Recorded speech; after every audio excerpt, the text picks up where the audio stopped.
Amém, irmãos? Espero que os irmãos estejam bem, estejam em paz. Vamos abrir o nosso texto base, segundo livro dos Reis, capítulo 2, versículo 1 diz assim: Sucedeu que, quando o Senhor estava para elevar a Elias no redemoinho ao céu, Elias partiu de Gilgal com Eliseu. Até aqui. Vamos orar. Senhor, nós oramos te agradecendo por tua palavra, oramos pedindo que o Senhor venha nos guiando, nos dando sabedoria e discernimento. No nome de Jesus, amém. Amém, irmãos. Veja, segundo o livro dos Reis, ele começa de uma maneira que às vezes o leitor inadvertido não percebe. O que está acontecendo aqui? Primeiro estava havendo uma mudança na liderança política. Se encerra o governo do bondoso rei Josafá no reino de Judá. E do rei Acabe, da maligna rainha Jezabel, também se encerra no reino do norte, em Israel. E uma nova liderança começa a vir. Essa liderança antiga foi marcada pelo ministério do profeta Elias. Nós temos que entender que Elias foi um dos principais profetas de Israel. Realizou milagres, foi um profeta super importante que marcou sua época. E aí o que vai acontecer nesse capítulo?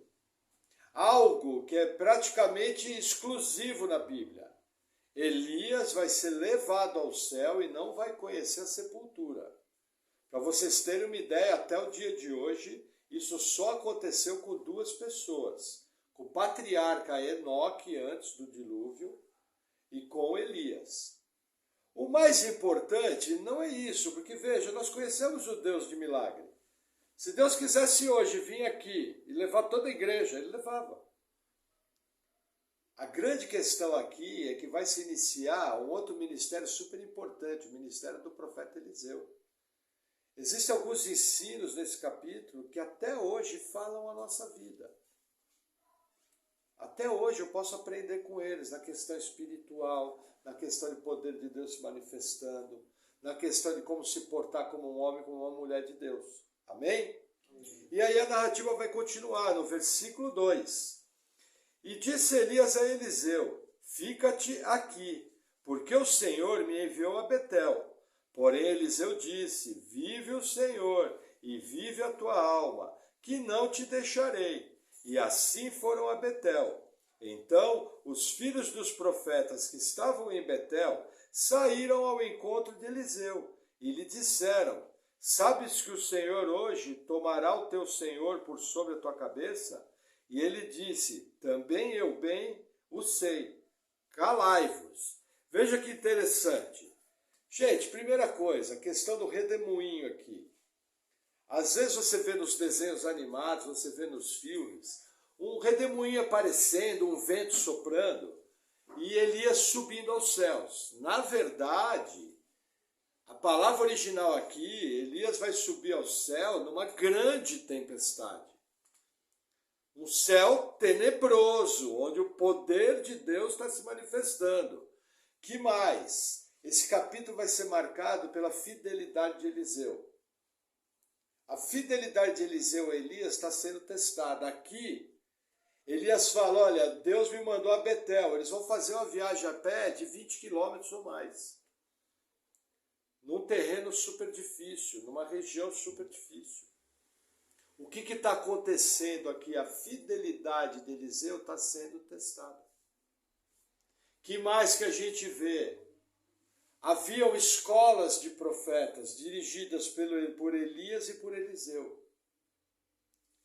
Nessa escola de profetas, Deus, de uma maneira que nós não sabemos, já havia avisado que Elias ia subir aos céus naquele dia.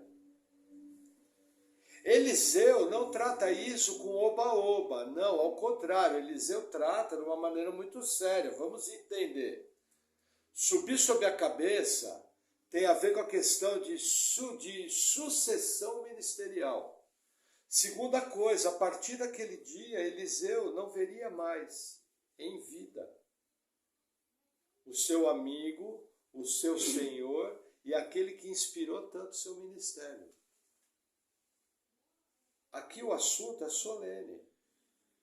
Hoje em dia as pessoas, em nome de uma alegria de servir ao Senhor, querem transformar as coisas santas em festa.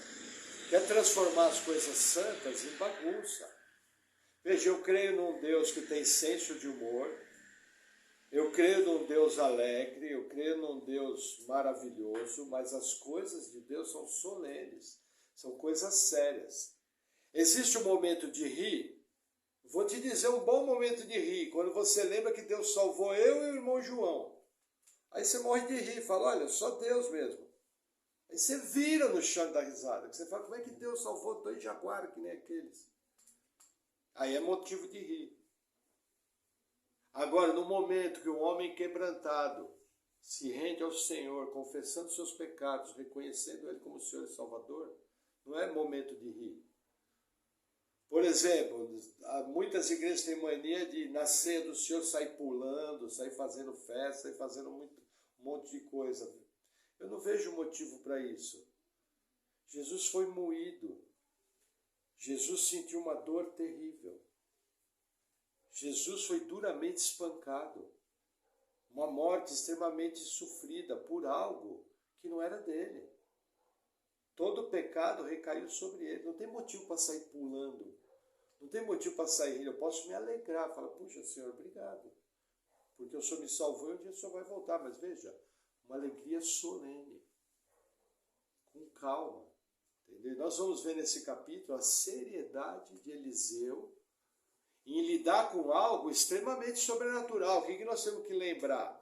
Às vezes a gente lê a Bíblia e a gente acha que Deus faz milagres o tempo todo. Gente, isso não é verdade.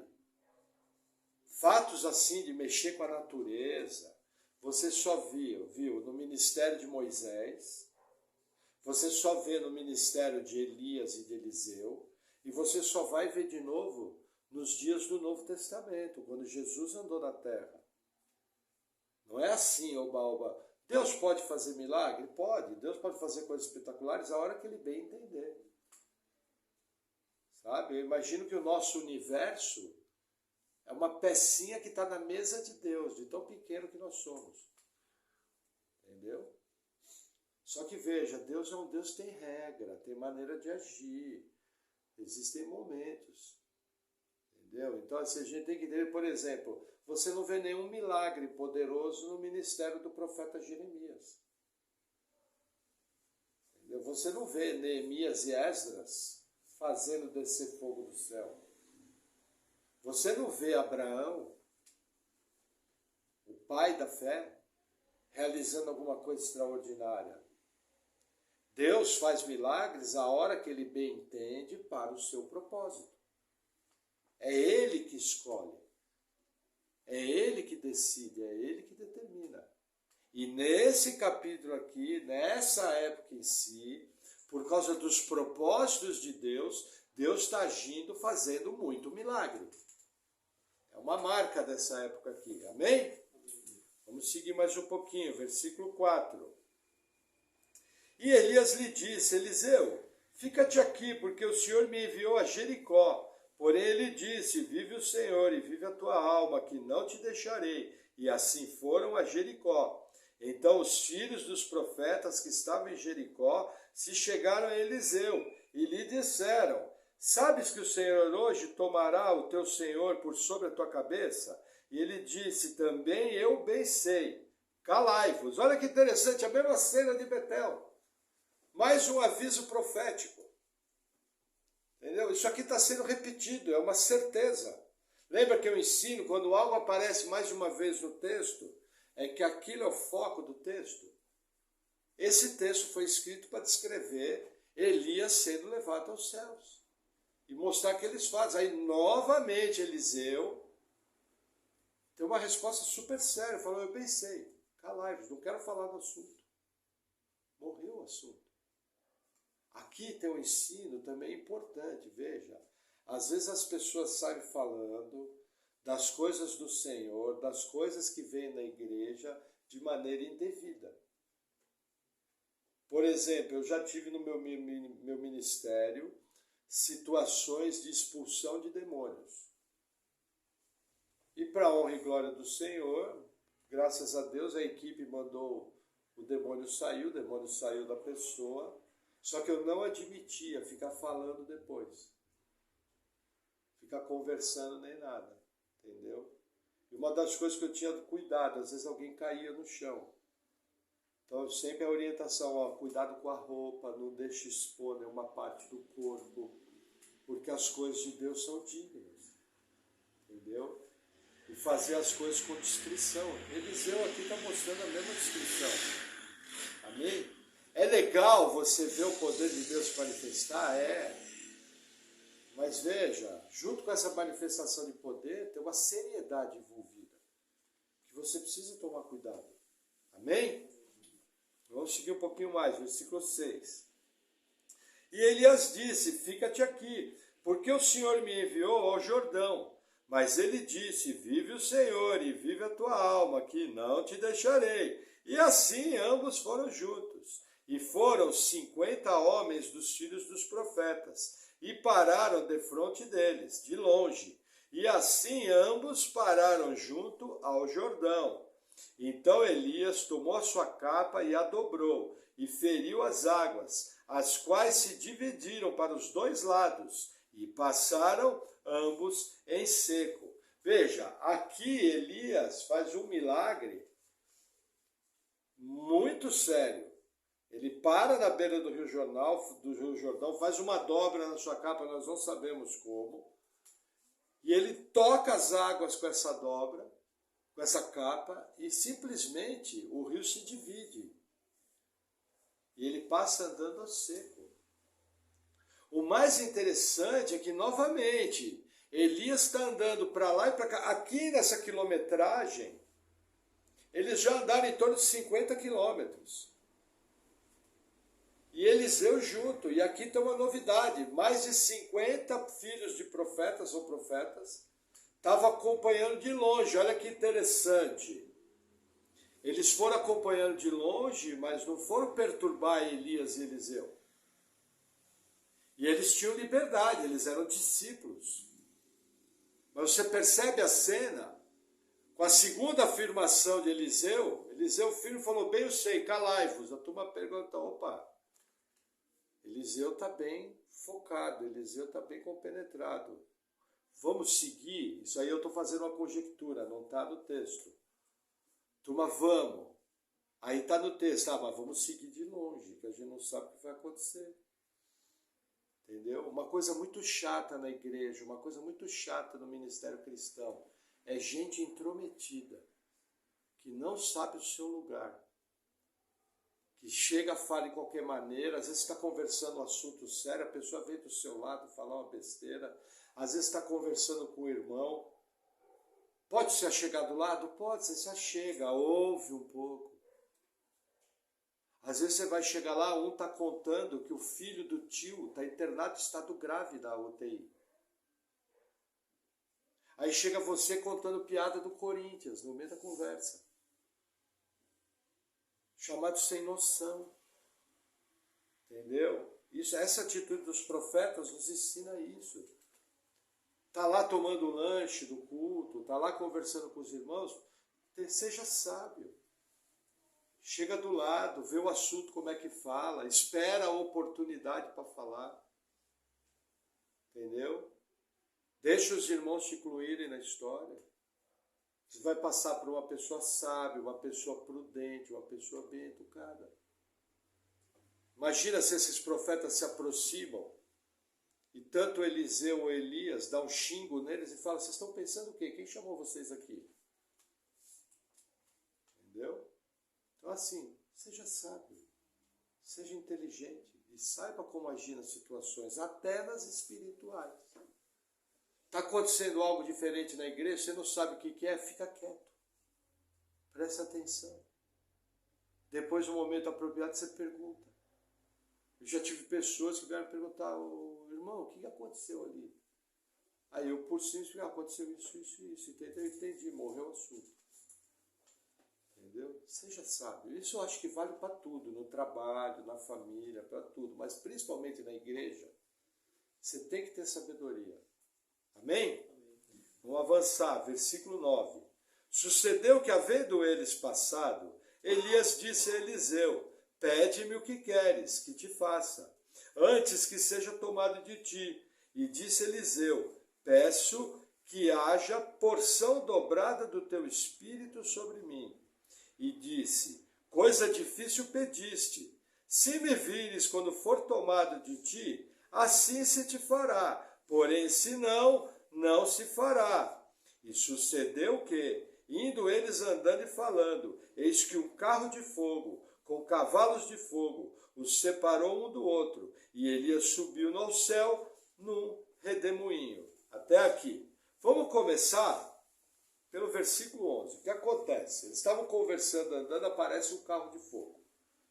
Gente, se tem uma passagem da Bíblia que já se falou tanta besteira, foi esse tal desse carro de fogo. O que o pessoal gosta de falar? Que foi um disco voador que veio buscar o profeta, que foi um OVNI, uma nave espacial, que os ET vieram buscar o profeta. Você ouve um monte de coisa. Veja, o que eu tenho que entender aqui? Quando Deus aparece no livro de Ezequiel, na aparição parece que tem um tipo de veículo envolvido. Quando Elias aqui é levantado do céu num carro de fogo, também parece que tem um tipo de veículo. Mas o que eu tenho que entender? Eu tenho que entender o contexto do texto. Existem passagens em que nós vamos ver a seguinte frase: carruagens e cavalos. Esse termo, carruagens e cavalos, tem a ver com a manifestação do Todo-Poderoso. Parece que Deus escolheu fazer isso aqui dessa forma, ligado à manifestação do seu poder no ministério profético. Entendeu? É como se Deus fosse fazer uma cena e ele fosse escolher uma pintura de acordo com o que o povo pensa. Por exemplo, eu vou falar para o povo do Paraná. E aí ele resolve colocar um monte de pinheiro araucária por trás. Você entenderia rapidamente que você estaria num contexto do sul. Mais ou menos é isso. Por que isso é importante? Porque você vai ouvir muita besteira, entende? Veja, hoje em dia está havendo muita manifestação de OVNIs. Precisa tomar muito cuidado com isso, porque Paulo fala em Efésios capítulo 6, do 12 em diante, o seguinte, ele fala: nossa luta não é contra a carne nem contra o sangue, mas sim contra principados e potestades, as forças espirituais da maldade nas regiões celestes. Me parece que esse tipo de aparições que acontecem tem muito mais a ver com engano alien, tem muito mais a ver com a manifestação de espíritos malignos, principados e potestades do ar. E me parece que tem muito a ver para uma justificativa palatável para quando aconteceu o arrebatamento. E se você olhar, a maioria das religiões de ocultismo, elas têm algum tipo de envolvimento ou de ligação ou alguma coisa na área de ufologia. Sem contar que isso é uma indústria tremenda. Eu conheço até alguns teólogos que falam do engano alien que está para vir. Por exemplo, existem livros famosos chamados Eram os Deuses Astronautas. Alguém já ouviu falar desse livro, Eram os Deuses Astronautas? É um clássico. Entenda. Quando você corre o mundo, são parênteses na palavra, quando você corre o mundo tem mais de 10 mil pirâmides. É muita pirâmide. Aí a maioria dos povos que construíram as pirâmides, o registro deles é o seguinte: quem deu a planta? Eles falam, foram os deuses. Opa! A Bíblia me diz quem são os deuses? Demônios. Percebe o engano? Só que existe muito registro nesses templos de figuras de deuses chegando numa espécie de veículo. Mesmo quadro. Entendeu? Então, cuidado com isso. Não permita que as pessoas usem a Bíblia numa questão assim. Que outra coisa importante aqui, talvez o mais importante. Eliseu pede porção dobrada do seu espírito. Gente, o que eu já vi de pataquada, de besteira, infelizmente, pastores falando isso. Ensinando a igreja a orar para pedir unção dobrada, porção dobrada. Quem já ouviu isso em igreja? Vicente já viu também. Gente, eu já vi igreja lotada, com mais de 200 pessoas, um orando com o outro, pedindo porção dobrada. Sabe o que é porção dobrada? Porção dobrada é muito simples. O filho primogênito, ele recebia o dobro da herança, 50%. E ele passava a ser o patriarca da família. Ele passava a ser o herdeiro espiritual e econômico da família.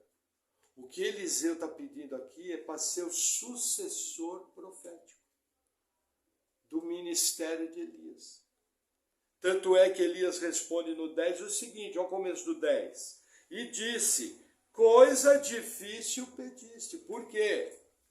Porque Elias sabia que não estava na mão de Elias a herança ministerial. Veja, eu posso pegar e ensinar tudo que eu sei. Mas quem vai seguir no ministério é Deus que decide. A minha parte é ensinar o que eu sei. Percebe? Gente, o que eu já vi de besteira, o que eu já vi de coisa mal feita em cima disso aqui. Não existe tal coisa. Eu não posso transferir nada que está comigo espiritualmente para outra pessoa, nem seja mal, nem seja bom. Por exemplo, em muita igreja por aí se falava do espírito de transferência. O que era? Eu estou endemoniado. Aí você veio orar comigo. Aí o demônio que está comigo passava para você. Isso eles chamavam de espírito de transferência. Tanto é que nós aqui já passamos por igreja que falava para não impor mão nas pessoas. Aí eu pergunto, a Bíblia que você lê não fala que maior é o que está em nós do que o que está no mundo? Quem habita em você? Deus. Quem tem que ficar encapetado é o demônio. Se eu der a mão para ele é que tem que ficar endemoniado. Porque maior é o que está em mim do que está no mundo. Se fosse possível isso. Entendeu? Então assim, cuidado. Hoje em dia tem muito modismo, enche muita igreja. E quando você vai ver, você está acreditando num folclore que jamais vai acontecer. Amém? Vamos avançar mais um pouquinho, versículo 12. O que veio de Eliseu clamou, meu pai, carros de Israel e seus cavaleiros, e nunca mais o viu, e pegando as suas vestes, rasgou-as em duas partes. Também levantou a capa de Elias, que dele caíra, e voltando-se parou à margem do Jordão, e tomou a capa de Elias, que dele caíra, e feriu as águas, e disse, onde está o Senhor Deus de Elias? Quando feriu as águas, elas se dividiram, de um ao outro lado, e Eliseu passou. Até aqui. Olha que interessante, olha o termo carros e cavalos de Israel. Percebe como tem a ver com a atividade profética? Mas olha que interessante, enquanto Elias subia, sua capa caiu. Eliseu ainda faz um chamado, meu pai, o que é? Elias é o mentor espiritual de Eliseu. A gente percebe uma certa emoção na cena. Só que aí Eliseu, vendo que aquilo está consumado, pega a capa. E a primeira coisa que ele faz, onde está o Deus de Elias? E pega a capa e fere as águas do Jordão. E exatamente como aconteceu com Elias, aconteceu com Eliseu. O que está acontecendo aqui? Deus começa a confirmar profeticamente o ministério. Isso aqui é muito importante para os dias de hoje. Hoje em dia tem muita igreja fundada, plantada, à torta e à direita, de qualquer maneira. Qualquer pessoa que conversa um pouquinho mais, já se auto-intitula pastor e começa o ministério. O que eu tenho que entender? Não é assim pela Bíblia. Duas coisas têm que acontecer para ver o ministério. Primeiro, o chamado pessoal. Deus, ele primeiramente começa a despertar no coração do ministro o ministério. Segundo, os irmãos começam a reconhecer na vida daquela pessoa que existe um chamado ministerial. Aí aquela pessoa vai ser treinada, ela vai ser preparada para exercer o ministério. E aí vai ser ordenada e levantada da maneira correta. Por exemplo, eu quando fui ordenado, eu já tinha 14 anos de estudo bíblico. Mas com o que eu fui aprender depois, eu entendo que eu deveria ter sido melhor preparado para ser pastor. E assim, gente, numa boa, quem acompanha a gente desde o começo sabe que eu trabalho no ensino com o mesmo zelo. Muitas das palavras que eu ensinei há 20 anos atrás, hoje que eu já na teologia tudo se confirma, tudo em ordem, mas veja, a questão da pessoa ser fortemente preparada. Muito folclore e macumbaria, feitiçaria evangélica que eu já pratiquei, teria sido evitado por apenas um pouquinho mais de estudo. Gente, quando eu falo feitiçaria gospel, macumbaria gospel, por exemplo, feitiçaria, confissão positiva, eu decreto. Isso, o único ser do universo que decreta as coisas é Deus. Eu oro. É diferente. Entendeu? Por exemplo, macumbaria gospel, objetos abençoados. Agora você vai levar a Bíblia ungida do pastor Maurício. E quando você abrir a Bíblia ungida no Salmo 91, o seu lar vai ser transformado. Tchan, tchan. Tem gente que acredita nisso. Leva o sal. Pega o copo d'água que o pastor Maurício vai orar, você vai beber a água. Gente, copo d'água quem usa é centro espírita de mesa branca. Kardexismo. Nova Era usa copo d'água. Entendeu? Não existe uma menção. Entendeu? A própria prática que nós tínhamos de tudo que passava na frente a gente ungia com óleos. Aí saía da igreja todo mundo com a testa brilhando assim. Entendeu? Então isso aí é o que eu chamo de feitiçaria e macumbaria gospel. Não é nada sério, eu também não era bobo. Entendeu? Mas veja, muito sério um ministro do evangelho. Ele tem que ser bem preparado. Não pode ser assim. Amém? Vamos avançar mais um pouquinho. Versículo 15. Vendo, pois, os filhos dos profetas que estavam defronte de Jericó, disseram: o espírito de Elias repousa sobre Eliseu.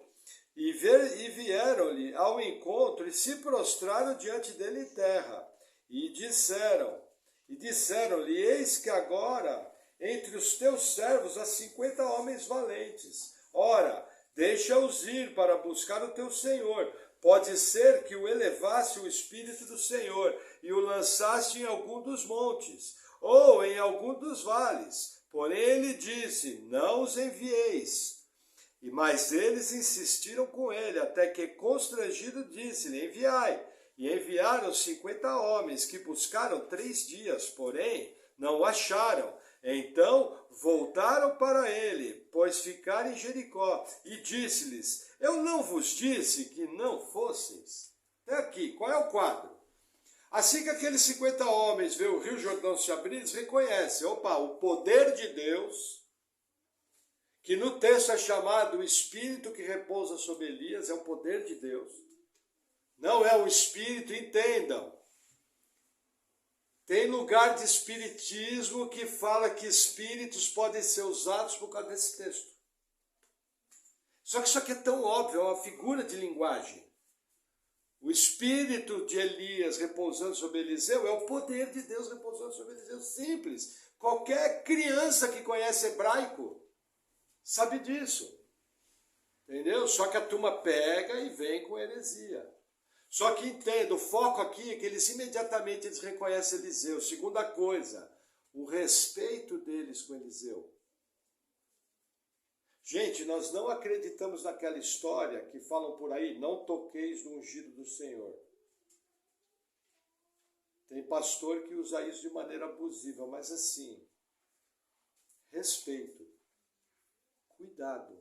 Quando você lida com uma autoridade eclesiástica, tenha sabedoria, porque a pessoa está revestida de uma autoridade dada por Deus. Você vê que os profetas aqui, imediatamente, reconhecem Eliseu, e aí eles falam o seguinte: Senhor, deixa a gente buscar, que pode ser que Deus levou ele ao céu e deixou no alto de um monte.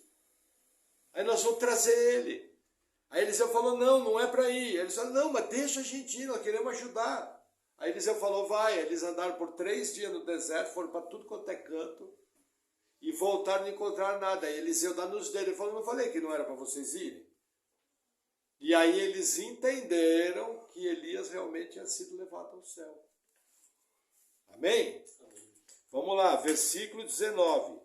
E os homens da cidade disseram a Eliseu: eis que é boa a situação dessa cidade, como o meu senhor vê, porém as águas são más e a terra é estéril. E ele disse: trazei-me um prato novo, e ponde nele sal. E lhe o trouxeram. Então saiu ele ao manancial de águas e deitou sal nele. E disse: assim diz o Senhor, sararei a essas águas, e não haverá mais nelas morte nem esterilidade. Ficaram, pois, sãs aquelas águas até o dia de hoje, conforme a palavra que Eliseu tinha falado. Amém? Veja, em que lugar que Eliseu está? Eliseu está na cidade de Jericó. O que aconteceu na cidade de Jericó? Anos antes, aproximadamente 650 anos antes. Aqui nós estamos mais ou menos na data de 850. Em 1450, 1400, Josué, sucessor de Moisés, cercou Jericó. E tocaram as trombetas e o muro caiu. E toda a cidade foi passada a fio de espada. Os animais foram mortos, não foi nada pego como despojo. E apenas Raabe, a prostituta, e sua família foi resgatada. E Jericó foi colocada debaixo de maldição. Aí eles estão aqui numa cidade, num lugar bom, numa campina boa, próximo ao Rio Jordão, só que a fonte de água é contaminada. O que vai acontecer aqui? O segundo milagre de Eliseu. Ele vai pegar um pouco de sal no prato, lógico que isso aqui é tudo simbólico. O sal nem tem poder de purificar a água. Aqui tem muito mais um símbolo para o povo judeu. E com aquele pouco de sal jogado na fonte da água, Eliseu ora, fala: o Deus Todo-Poderoso vai purificar essa água. E ela fica purificada, e eles passam a ter boa água. É o segundo milagre que está acontecendo. Qual que é o problema aqui? Certa vez um conhecido meu estava passando na frente de uma grande igreja neopentecostal. E era antes do culto. De repente sai um cara todo engravatado de dentro da igreja, com um saco de 5 quilos de sal, e faz uma meia-lua na frente da igreja de sal jogado no chão. Aí ele olhou, estava na faixa: venha para a campanha do Vale do Sal. Tem gente levando sal para casa para colocar na comida. Entendeu? Por exemplo, tem uma grande igreja neopentecostal em que o líder principal dela não faz isso. Mas todos os bispos, pastores que estão debaixo dele faz. É rosa ungida, é sal, é sabonete. Mas peraí, como é que eu permito que a minha igreja leve aquilo? Está errado. Ah, pastor, mas quem é você para falar? Não, eu não sou nada, mas a minha Bíblia fala que não tem flor ungida, não tem travesseiro, não tem sal, não tem copo d'água. Eu realmente não sou nada. Mas a Bíblia que eu leio me ensina o certo. Entendeu? A árvore você conhece pelo fruto. Entendeu? Se tem um pouco de contaminação, cuidado. Abra o olho. Mas vocês percebem tudo em cima da Bíblia. Uso e abuso do Antigo Testamento. Entendeu? O sal aqui é simbólico. Entende? Ele tinha todo um significado na cultura hebraica, de conservação, de purificação. Entendeu? Mas vamos seguir. Versículo 23. Então subiu dali a Betel, e subindo ele pelo caminho, uns meninos saíram da cidade, e zombavam dele, e diziam-lhe: sobe, calvo, sobe, calvo. E virando-se ele para trás, os viu, e os amaldiçoou no nome do Senhor. Então 2 ursas saíram do bosque, e despedaçaram 42 daqueles meninos, e dali foi para o Monte Carmelo, de onde voltou para Samaria. Veja que interessante. De um lado eu tenho um grupo de profetas respeitando Eliseu. Do outro lado, veja, isso que eles estão falando, Eliseu, parece que Elias era cabeludo. E Eliseu era realmente alguém calvo. Mas pela narrativa aqui, sabe o que eles estão falando? Eles estão fazendo desafio. Sobe, calvo, sobe, que nem Elias subiu. Estão desafiando. Não, você não é profeta? Sobe igual. Entendeu? Agora, o que vem aqui deixa muita pessoa religiosa desconfortável. O profeta que realizou o dobro de milagres que o profeta Elias, um profeta de um ministério extremamente poderoso, simplesmente vira e amaldiçoa todos os jovens em nome do Senhor. Isso deixa muito desconfortável as pessoas. Muito desconfortável. E aí as pessoas falam, pastor, mas isso é dias do Antigo Testamento. Novo Testamento não acontece isso. Jesus ensinou o amor, amai os inimigos. Não foi o que Jesus ensinou? Vocês já ouviram essa frase de Jesus, amai os inimigos? Precisa ensinar isso para o apóstolo Paulo. Porque quando o apóstolo Paulo estava evangelizando o procônsul Sérgio Paulo, tinha um endemoniado do lado falando um monte. O apóstolo Paulo simplesmente virou, amaldiçoou. Ele falou, você vai ficar cego por estar se interrompendo na obra de Deus. Imediatamente o cara ficou cego. O cara ficar cego é amar o inimigo? Será que foi legal ficar cego na hora? Já pensou que joia? E a Bíblia ainda fala que ficou algum tempo. Gente, amar o inimigo é falar a verdade em amor para ele. Entendeu? Jesus mesmo arrebentou com o templo. Todo mundo que estava mercadejando dentro do templo, Jesus quebrou tudo. Jesus olhava para a cara dos fariseus e falava, raça de víboras. Tem uma passagem da Bíblia que Jesus chega e fala, olha, eu falo por parábolas para cumprir a palavra do profeta, e vocês ouvindo não creiam, não se arrependam, não se arrependeram, não sejam salvos. Jesus fala isso, está nos evangelhos, então assim, eu preciso compreender que as coisas de Deus são sérias. Quando Deus é para amar, quando Deus é para salvar, quando Deus é para ser gracioso, Ele é e é super abundante. Deus transborda a graça, a bondade de Deus é enorme, jamais duvide da bondade do Todo-Poderoso. Agora, bondade tem limite. Eliseu amaldiçoou. 42. Cabe uma discussão se todos eles morreram, porque o verbo aqui é dilacerou. Pô, mas dilacerou é fazer em pedaço. Mas tem algo mais intrigante, como que 2 ursas encurralaram 42 rapazes, porque aqui não são exatamente meninos, pense num adolescente, entre 16 e 22 anos, como que 2 ursas encurralaram? Entendeu? Foi algo totalmente sobrenatural. Entendeu? Mas a gente percebe. Qual é a questão aqui? Cuidado com irreverência, cuidado com desrespeito, cuidado com uma liberdade, sobe calvo, só desafiando, você está louco. Você perdeu a noção. Entendeu? Muitos aqui pagaram com a vida, vamos dizer que não foi os 42, mas alguns ficaram aleijados. Outros morreram.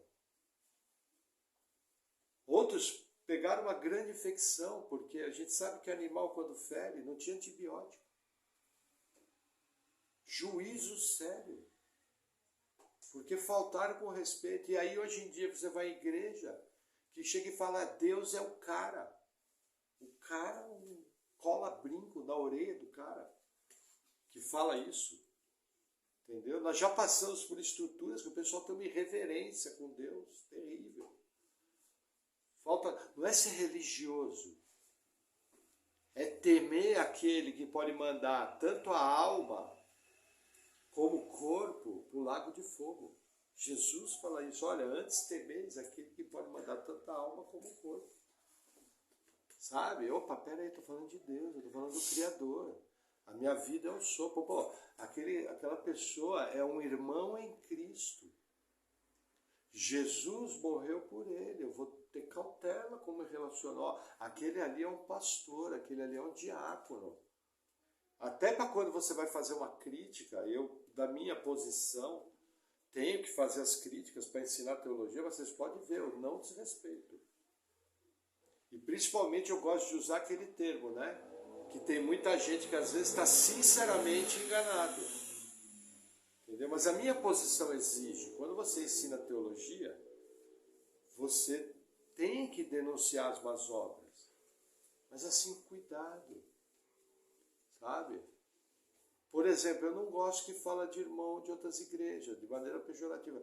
O que nós estamos julgando é, num ambiente de palavra, a má teologia, é diferente. Mas você pode ter certeza que tem um monte de igreja que ensina coisa errada e está cheio de gente salva. Porque salvação não é só por teologia certa. Salvação é por novo nascimento. Outro detalhe, na história da igreja, já teve muita gente piedosa que ensinava coisas erradas. Isso está documentado na história da igreja. Então, assim, cuidado, cautela, sabedoria, porque essa passagem aqui realmente coloca temor. Um temor que nós temos no Novo Testamento, na questão da ceia, na questão de participar do corpo de Cristo, na questão de socorro aos santos, em todas essas questões. Que realmente a gente possa aprender a lidar com o sobrenatural de Deus, entendendo que não é festa. Sobrenatural é legal. Eu acho a coisa mais linda. Eu já pude presenciar alguns milagres. Eu creio, por exemplo, que uma expulsão de demônios é um milagre totalmente sobrenatural, entendeu? Já vi algumas coisas, já vi vidas serem profundamente transformadas por Deus, isso é um outro milagre. Mas assim, sempre com muita sabedoria, com muito discernimento, entendendo que o temor do Senhor é o princípio da sabedoria. Amém? Vamos orar? Senhor, nós oramos em nome de Jesus, pedindo que o Senhor venha com a Tua graça, que o Senhor venha com o Teu poder, que o Senhor venha nos guiando em tudo, e que o Senhor venha, Senhor, nos livrando de todo erro, de todo engano, de toda irreverência desnecessária. Sê conosco, ensina a Tua igreja, no nome de Jesus. Amém. Amém, irmão.